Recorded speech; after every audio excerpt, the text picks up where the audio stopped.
Marketing Edge on TV is Nigeria's leading initiative in the business of brand management and in the management of brand business.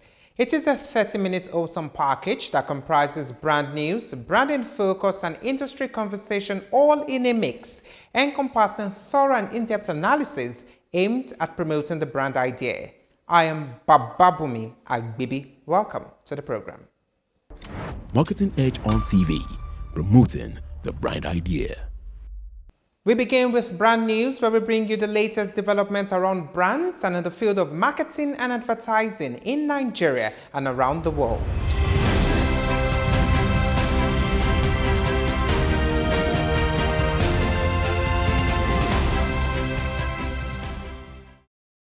First Bank is reinforcing its position as Nigeria's top SME bank with its retail temporary overdraft product, offering up to 5 million naira in short-term funding to support small businesses.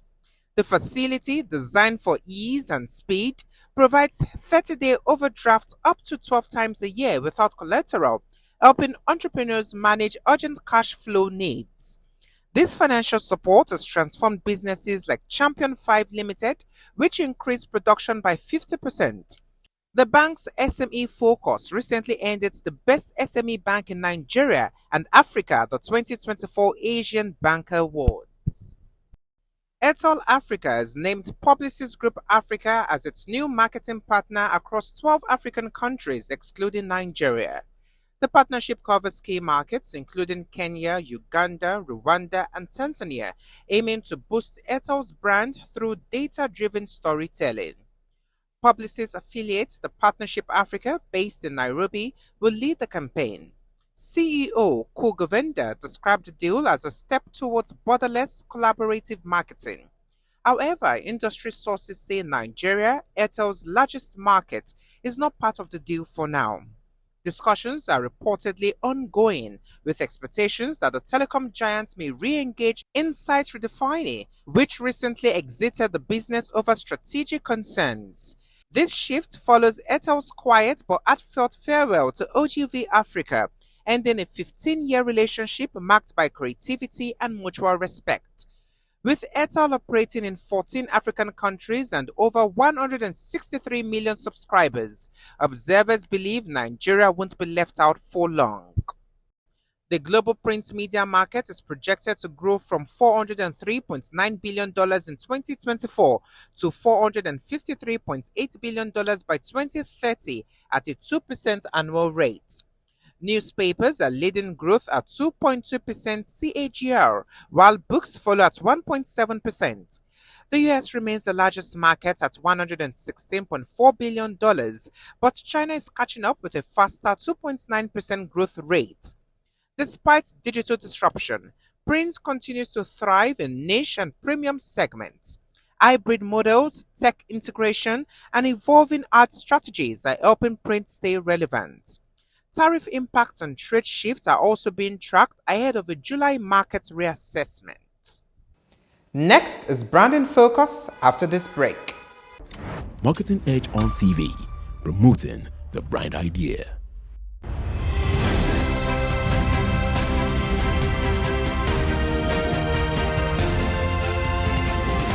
Now branding focus. Chain Reactions Africa, a top PR and communications consultancy in Nigeria, continues to shine across the continent with award-winning campaigns and landmark initiatives. As Elderman's exclusive Nigerian affiliate, CRA has driven major projects like the Lagos Shopping Festival, Lagos Corporate Assembly, the federal government's Windfall Tax campaign, and the Eco Cares Public Health Initiative. Notable campaigns include the Indomie Heroes Awards and Show Some Love CSR Drive by Dufil Primo Foods, as well as high-level policy events like the FMA CCE Corporate Partners Roundtable. At the 2024 Sabre EMEA Awards, CRA backed 7 trophies, including Superior Achievement in Reputation Management and CEO of the Year for Lamata, plus a Diamond Sabre for its role in Governor Sanwo-Olu's re-election campaign. The agency also swept major honors at La Priga, Marketing Edge and Industry Awards, further solidifying its reputation as one of Africa's most strategic communication firms. That was Brand in Focus. Next is Industry Conversation, where we discuss with industry thought leaders who have distinguished themselves and have made tremendous impact in their chosen field. Our guest today is the General Manager and Head of Business, Optimum Exposures Limited, Anthony Nwabuisi. Join us after this break. Marketing Edge on TV, promoting the bright idea.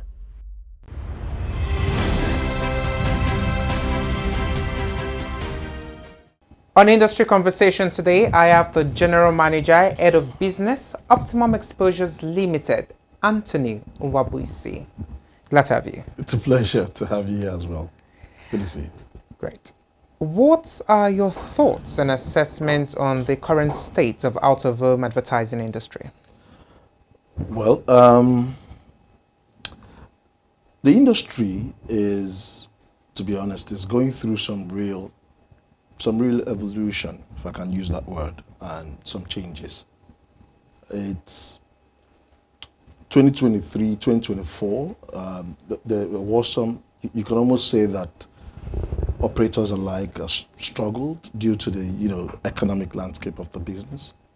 But if I'm to speak on what will happen this year in the out-of-home industry, I think it's changing. Innovation is driving and leading the change. There's been a lot of new product development when it comes to the out-of-home product specifications. We like to call it product here because each and every format you see in out-of-home delivers unique benefits to the clients that we serve across the industry. So you have transit media, you have indoor media, you have everything out of home in different products and different formats. So out of home this year, my expectations are that innovation will continue to change the way we do things, the way we provide value for our clients, and technology as well is going to play a very key role in redefining our industry 2025 and beyond. You talked about innovation. Now, what are these innovations that are leading the change in the sector?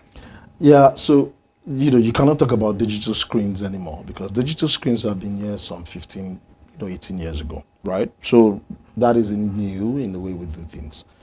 But there are also other digital formats that have also come through. Some of the curved boards, L-shaped digital boards you see, having the capability of deploying 3D animated content on them.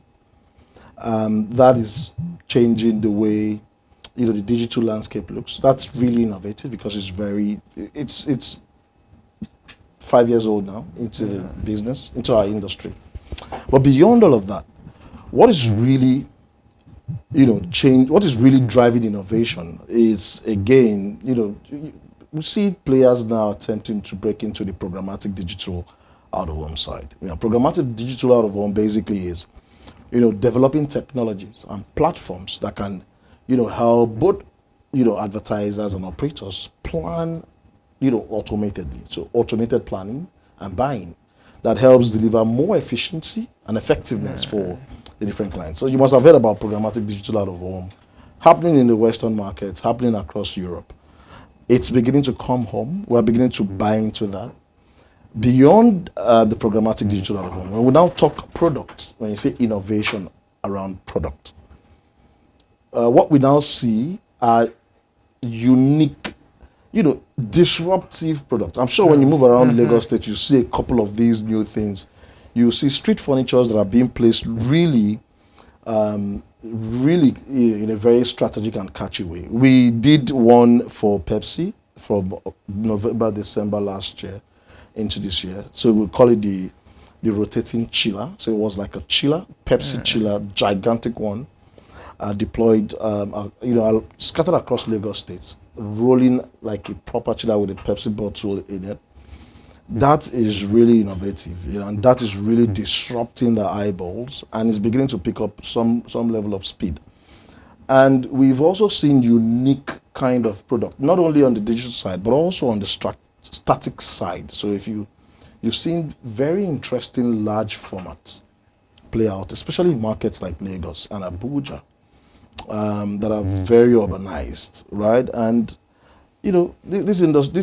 this market is not short of innovation, to be honest. And on the static front still, on lampposts, you've seen really interesting lamppost format being deployed. Even Nor did one recently that had the ingredients and spoons and all of that, really interactive. So these are the things playing out. And then when you look at bus shelter concepts that are being deployed now, you see all kinds of die-cut extensions, being deployed across different product formats. I said about product format, because out of home for us is bigger than boards.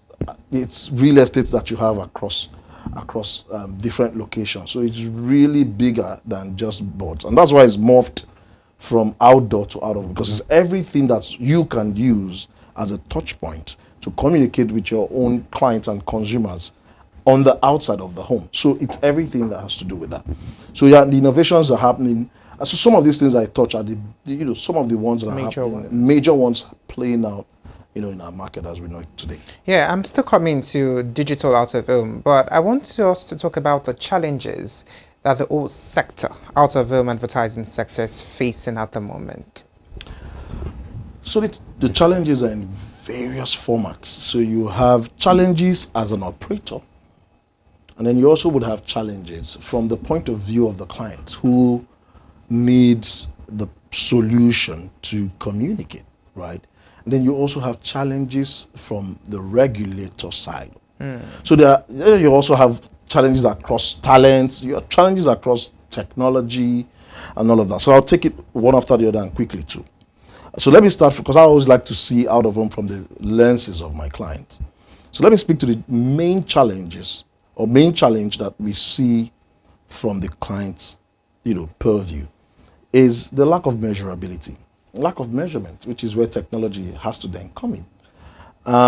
I've had a client look at me dead in the eyes and tell me, see, Tony, our business is migrating from traditional out of home to digital. And why? Is because out of home can't be measured. So it's like a black hole. That word still rings a bell in my, my head. And that has got us thinking as optimum exposures as well. So measurability, being able to measure that ROI, that investment that is being sunk, because out of home isn't let's face it, it's not really an affordable channel of, it's not really an affordable channel. It doesn't come cheap. But the fact that you cannot really tangibly measure it and connect it back to conversion for our clients has really posed for us some serious challenge. The inability to measure it, is it based on lack of data, or it's just not measurable? So I wouldn't say that it is based on the fact that there are no first party or third party or even second party data. I think that it is the fact that the data sets cannot be combined and used, effectively or scientifically, such that it delivers real, trackable, measurable result. And the platforms, the solutions that can do all of that, isn't really there. I know some of my, let me not call out some of my operators, but I know some colleagues of ours have started, really doing something in that space to try and develop their own, DMP platforms, like data management platforms, and and also partner with some other foreign providers. Let me just sort of name one quickly. Broadsign, doing great things when it comes to measurability and programmatic digital out of home, and they've actually tried to break into the Nigerian market with that solution, and have operators sort of come on board their platforms, and they integrate into your platforms. You load up all your platforms on there, and then you can measure and even do programmatic from there. But it hasn't really been tested, so it hasn't really shown some signs of promise. But they're still trying to have conversations with various operators. But that is still there. That problem is still lingering. So because we cannot readily tell our clients that this is what this spend has delivered in terms of real numbers, in terms of real rich numbers that has translated to some level of conversion for your business, it still remains a big challenge. And that's one of the reasons why some clients still struggle to spend, within the out-of-home space. But if it's effective, it's not in question. But it's just that. Then when you flip it and you look at the challenge from the lenses of the operator, it is numbers. It's incredible how many I would cite, in this chart. Most of all, I think would be the economic, and we're talking about how digital out of home is, the Nigerian market has sort of are the leading market when it comes to the African landscape for digital out of home channels. But again, there are still issues. Power issues, one of them. Cost of running and keeping your digital sites or sites in good shape, such that it adds value, because everything must be seen from the lenses of the client, right? So your digital platform must be in a very tidy shape to deliver real value to the client. But then the cost of running digital channel is really crazy. We all know what the cost of diesel is today. Cost of maintenance, cost of parts. And you can't really, you can't just be moving your rates up every single time there's an inflation, there's a hike in the price of this and that, because we're in markets where the products, we have surplus of the product, we have surplus of products right there in the marketplace, and that is making price now a real, making you can't really just sort of flip your price, because there's a ready alternative on every corridor when you talk about digital, when you talk about static. So it's a real challenging space we are as operators. So then there's the regulator part. A lot of us still see regulators as I see my regulators as my partners, whether internal or external regulators as my partners, and they're doing a great job trying to make sure that the landscape, the environment is conducive for our business. There are a lot of charlatanism that exists in our business. So a lot of one-man shows, people who are not even readily registered. They don't even have the knowledge to do the business. So that is also, one tiny spot that is really bedeviling our industry. So there's that part. And there's the part of, you talk about agbiros, that's small community issues you can readily deal with. Then you talk about the cost of, maintenance and generally the decline we see in advertising spend due to the economic challenges that, advertisers face today. Yeah. Yeah, talking about regulators, the challenges, many people feel that there's always an ancient imbalance when it comes to regulators and the level of creativity. Now, can there be balance? Yes, they can. And that's one of the reasons why somewhat, if you permit me, I need to give Prince Fatiu Akiolu his flowers. They've done some really great job. That's the MD CEO of LASA. They've done some really great job in trying to ensure that, creativity that it takes to change the landscape of, not just Lagos, but the entire industry. They are giving operators and also advertisers by extension that support. I think I remembered when I had a courtesy call at the office of the MD of LASA, Prince Fatiu Akiolu, and he introduced me to his head of creative and innovations. So he carved out that department because he is really keen on ensuring that creativity and innovation, thrive in our space and in our industry. And you can see that play out from the type of product that you see across Lagos State. And I'm sure some other, regulators are picking up the same thing. I remember when I had a small chat with the acting DJ at DOAS as well. I think it's just about the same thing. They've done a great job. They've provided the support.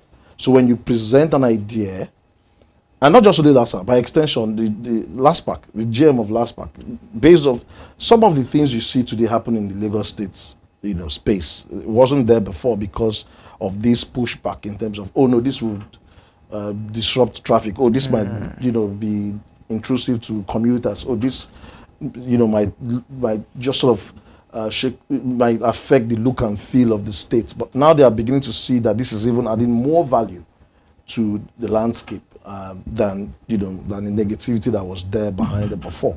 And that's why these innovations are springing up every single day. Yes. Are there regulatory changes you feel that can impact the sector? Of course, of course. Again, this is leading to the charter course that Owen is seeking, and I'll try to connect it. Why I said it's leading in there, because without the regulators, then you have a complete collapse of professionalism. And a lot of the policies that I think I've seen from from the current management of Lagos State Signage Advertising Agency, LASA, MD Akilu and his team have been really great in terms of when you talk safety, when you talk passing policies that put operators on their toes, filter the industry completely, and sort of weed out the people who just one man guys who just sort of show up and put up structures that can fall or collapse and create chaos and damage properties and lives. Are taken care of. I remember every single time we get that safety memo spring through, they are reminding us of how we need to ensure that they are part of every. Those guys have done some great job. I remember when we were doing foundation for one of our products that will go live in Amodofin. They were practically there from foundation to ensuring that there's integrity to everything, giving their okay to that, before you move on to the next stage. So I think they've really done more good than the perceived, so-called perceived negative, names that you want to attach to the agency. But I think they've done well. Now, what do you think, or what ways do you feel the industry can work with regulators to bring sanity? I think it's just to basically just cooperate, because I really don't think that the regulators probably would want to take out the businesses, because without the operators, they can't be in business, right? Because they can't deploy out-of-home sites across the entire states where they are. So they are looking out for the interest of the operators, trust me. In as much as, yes, it's coming at a perceived cost, but I think the intention is very positive. And operators just have to be professionals, cooperate. Some industries, or most industries, have regulators. The financial institutions have got CBN as a regulator, and a couple others, right? And you just would have to play by the books. And when a new policy comes in, you want to dialogue rather than push back, because I think that they need you, you need them. So you just would have to cooperate and be professional. So I think that's basically what we as operators need to do. Looking at competition is a thing in the out-of-home advertising sector. Now, how competitive is this sector, and what impact does it have on the sector? So competition is becoming really interesting, especially when competition is around innovation. When you see your colleagues, because we like to see ourselves as colleagues rather than competitors, because the industry is there for everyone to play in. So we see ourselves as colleagues. I don't want to say fierce, or I just think it's encouraging to see operators and other out-of-home companies put up really, really, really good products out there. I wouldn't want to cite any. I can only cite mine. So every corridor and every stretch you look at now as you go across Lagos, you find there's a real battle for share of eyeballs through the products that are being developed. Let me take Adeniji Adele, the corridor that leads into the Third Mainland, right? So on that stretch, you can count about 4 solid digital products. That's where we have our new revamped Lion coming up in a couple of weeks. And on that corridor, on that stretch alone, you have great products, great digital products on the same stretch. But I think it's about the value, that extra value that you bring, that differentiation that your product has, that uniqueness that your product will give to every advertiser that sits on top of it, that extra advantage is what now makes the difference. And that's what probably can then serve as your distinction. Because everyone, like they say, they are the big guys, they are the middle guys, they are the small guys. But I think everybody's doing well, competing in a very healthy way. And it's an industry that is probably promoted is very professionally, as much as I can see. Though there are a lot of unregistered players, people who operate in different markets that are not registered. And that's what what one is trying to do with the charter course, to try to professionalize our industry as much as possible, make sure that we have people who understand the business, be at the heart of the business, and to then take out all of these guys creating chaos and problem for the industry. Marketing Edge on TV, promoting the bright idea. That's much we can take today. Join us for the concluding part of the conversation next week. I am Bababumi Agbibi.